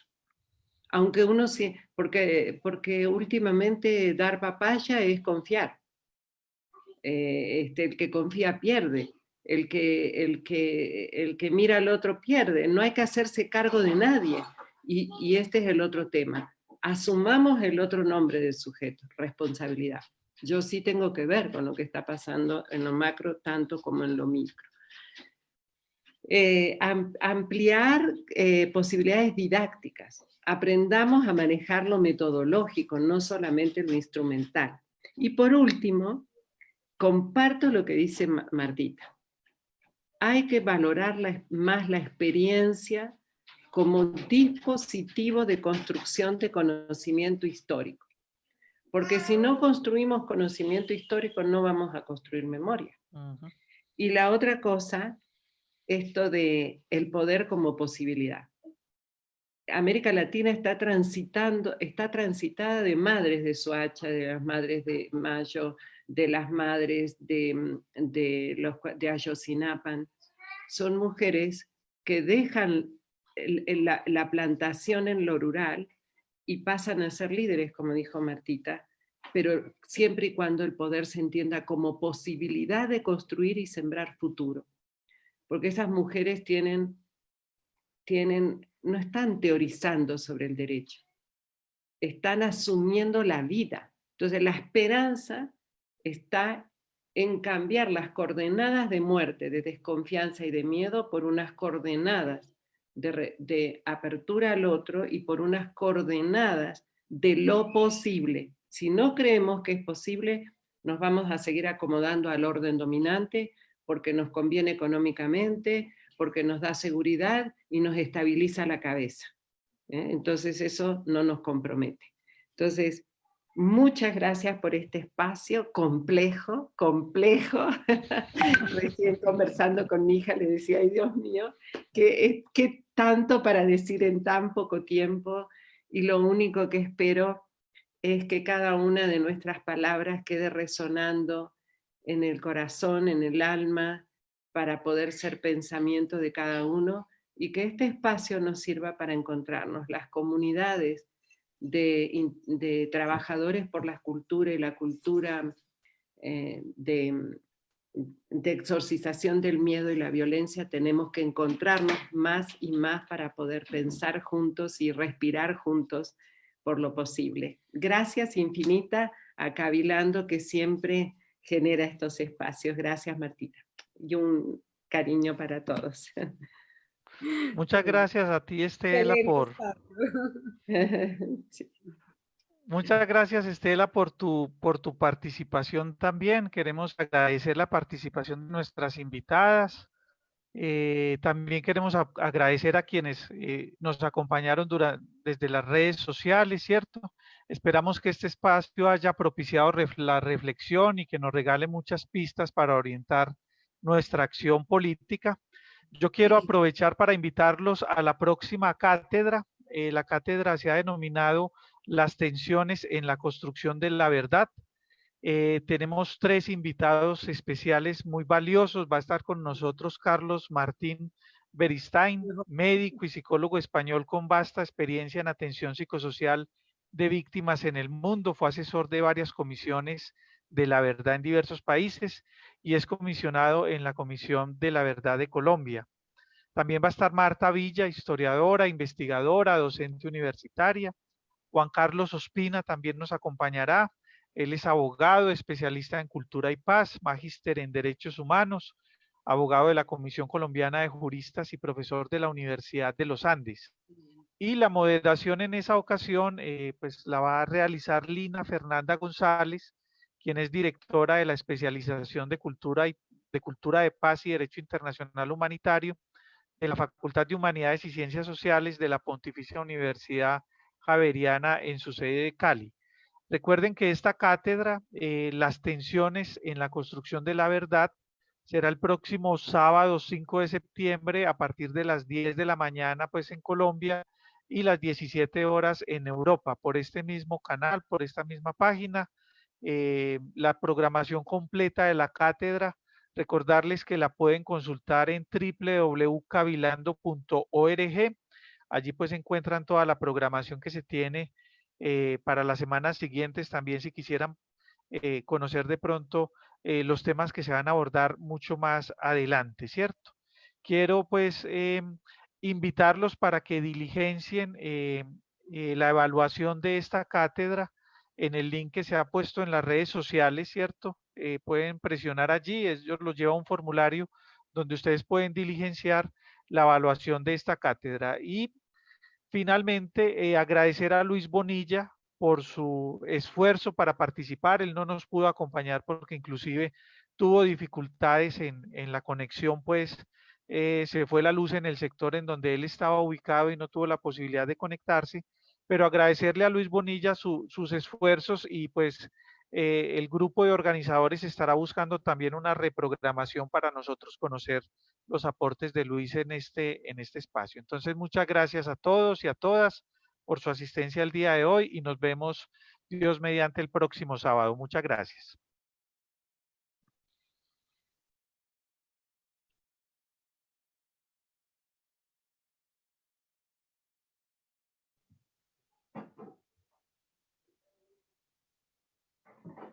¿Ya podemos hablar?